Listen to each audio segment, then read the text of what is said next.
All right, so I'm going to kind of go out in left field a little bit based off of something that you led with earlier today. Okay. As an independent real estate broker, and I've changed the brand name, and we're officially Dean Miller Real Estate to go along. If it's good enough for J.P. Morgan and Charles Schwab, why not me? I get it. So my Got question. the looks. What's that? Got the looks, baby. I got to lose another 30 pounds, maybe. We'll see. I'm going to shave this off too. I appreciate it. So all those oysters I ate. Trust you. I get it. All right, so here's my question. As a broker, what should we be doing to attract agents to come to our organization? And what do you think we should be doing to add value to those agents? I mean, it's a very easy trade. You know, brokers need to bring value.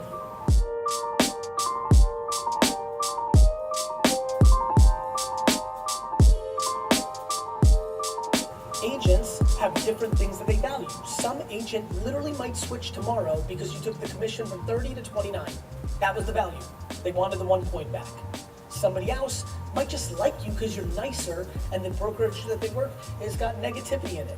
Somebody else wants you to help them build their personal brand because you got a little bit of a leg up and you do videos. To me, it's just reverse engineering what people value.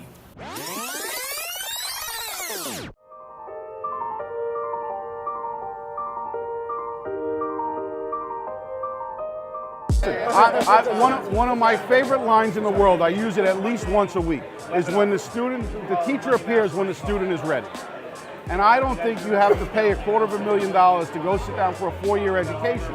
And like he says, if you're going to use that 4 years as a kid to go enjoy the shit out of life, as long as you go in knowing that, and mommy and daddy are good, and you're not running up student debt, because that's the next financial crisis to beat the shit out of this country. And that's why I'm not that guy that beats up the millennial generation, because I know just as many 50-plus-year-olds who are lazy schmucks who need to get their asses kicked, and I know my fair share of 20-something and 30-somethings who are working their ass off every day. So I'm not a fan of bashing. I just think it's a cop-out for most people. But the reality of it is, there's an overwhelming majority of those kids who are strapped with this stuff for years because mom and dad figured out the system as well and said, you want to go? Finance it. It's not on me, it's on you and Uncle Sam. So that's going to be a problem. But at the same time, you look nationally, over 30% of all the real estate transactions done last year were 35 and under. Really? There's so much strategy to what I do, and I can tell you right now, the answer to everybody's, I can literally take the mic right now and say more content and leave, because it's the answer. More content. Because once that gentleman over there who was worried about being in a camera but felt real comfortable at audio, once he goes all in for a year and it works, he's motherfucker, the next thing when he comes next year, I'm going to say to him, now hire somebody to transcribe all your audio into written words into LinkedIn and Medium, because that's a different medium of consumption. That's a reader, not a listener. Everything has always been about content being distributed in the right place. If you go look back in the 1930s and 40s and 50s, the biggest selling beers in America were the ones that were the best at radio advertising. Right? The reason that Rheingold and Schlitz and Schaefer and all these brands are not the biggest beers anymore, because Budweiser and Coors and Miller Lite were better at television. So it's always about distribution. Amazon's the biggest company in the world because they were the best at Google AdWords in the early 2000s. That was the underpriced attention. People didn't understand how powerful search engines were. They did. I did. So I was able to take a small business and grow it. Right now, that is social media. Facebook, and social media and content, right? Because for me, LinkedIn, is YouTube, social media, it depends on how you want to define it. But content on mobile devices, on telephones, that's actually true. The mobile devices on the telephones that have the most attention, that we can all make content for, is the #1 place everyone should live. But here's the next point. I'm on the record saying the Super Bowl ad is the best deal in marketing, which it is. Everybody in America, in 3 weeks, whether they watch it on YouTube or watch it during the game, will see the ad. There's no Facebook or Instagram or influencer or Google that can do that for you. That's why it's the best. The problem is, a lot of people are going to fuck up those 30 seconds. With the message. Yeah. The content is the variable of success. Right. You're here, you're at this event. What comes out of my mouth right now is a variable of how you will remember or value this event. The content. The attention to get someone to the place of paying attention if I give the greatest keynote of all time in my bathroom tonight with nobody there, but if I give a shit one tomorrow, similar kind of thing. So these things are unbelievably tight. Distribution and content. The answer to your question is Facebook, LinkedIn, and Instagram, YouTube, podcast.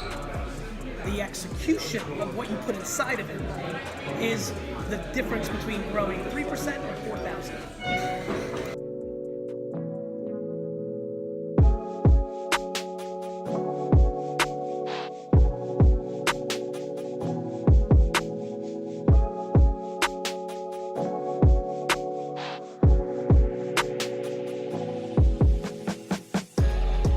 Everybody, Dean Miller here again. I am in South Florida, Hard Rock Stadium at Agent 2021. I'm here with Chelsea Pites. Chelsea is a social media rock star that every real estate agent should be following, so I will tag her in this, guys. You should all go and follow her.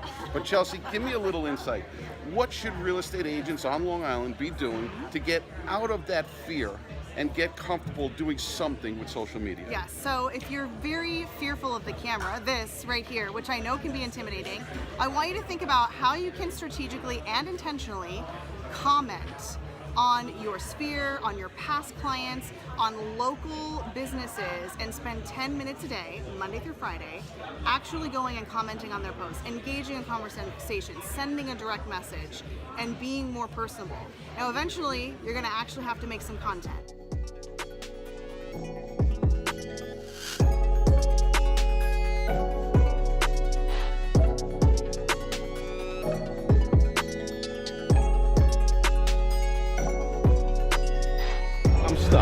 And she just pointed it out, and all my guys down there pointed it out. I keep going through this, my personal brand, my real estate company, the bar, this, that, and the other thing. And I'm saying, how do I get out of the tactic? I'm stuck. I'm not allowing myself to delegate, put people in charge. I need to build a whole team of senior managers. And I'm having a hard time letting go. Perfect example. I just listed a property with my nephew, one of my agents. He wants to learn how to do listings. We listed it. I put, by default, I automatically put myself in as the primary person. My phone's been blowing up nonstop. It's his job. And I'm babysitting for him. And I'm having a real... I have great news. Do you know how you learn to swim? Yeah. Jump in and pray that you survive. Just fucking stop. Yeah. That's it. That's it. You're overcomplicating it. You gotta put him as the primary listener next time. Let it be a disaster. It's all gonna be okay. And that's the big. I had nothing to do with this at all. I mean nothing. Yeah, no, we can tell. People No. like, and there's plenty of things that I know I could have done better, and there's plenty of things that I know I could have done worse. But it would have never happened if I was micromanaging. Yeah. It's one of the strongest things you've. 100%.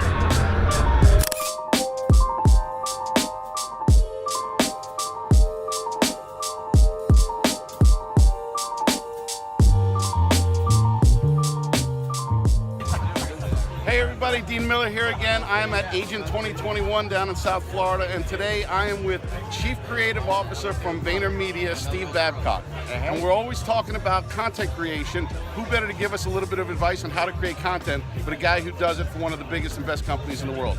Steve, give me a hand here. You got it. I think the key to creating good work is to start with an area, start with a premise that is in fact interesting. So often we think of, we mainly focus on how to execute and how to shoot it and how to do this, but take the time to step back and go, do I have an idea? Do I have a hook? Do I have something that people would care about? And one of the best filters for that is to simply write it down. Write who, what, and why. Who is doing what and for what purpose. And if you can read that back to yourself and you kind of feel it and you're like, that is really interesting, people will care about that, then go to step 2, which is like, how do I now execute this and put it out into the world? Stop optimizing boring ideas. Starting with really good ideas and then figure out how to optimize those. It's a simple way to solve every problem, huh? It is. All right, well, we got it backwards, but we want to share everybody Steve's tag. It says Steve Happens, at Steve Happens. That's me. He's a character, he's a great guy, he's a brilliant mind. Steve, I appreciate your time. Thanks so much. You got it, thank you.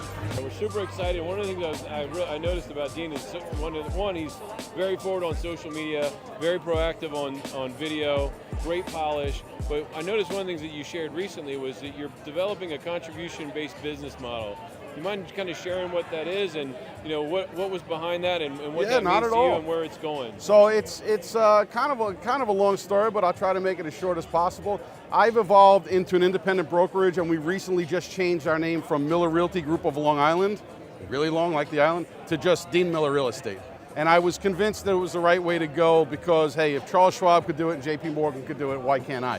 But part of what we did was we really broke down and studied our core values, our mission, our Everest mission, our Mars mission, and we said, who are we, what do we want to do?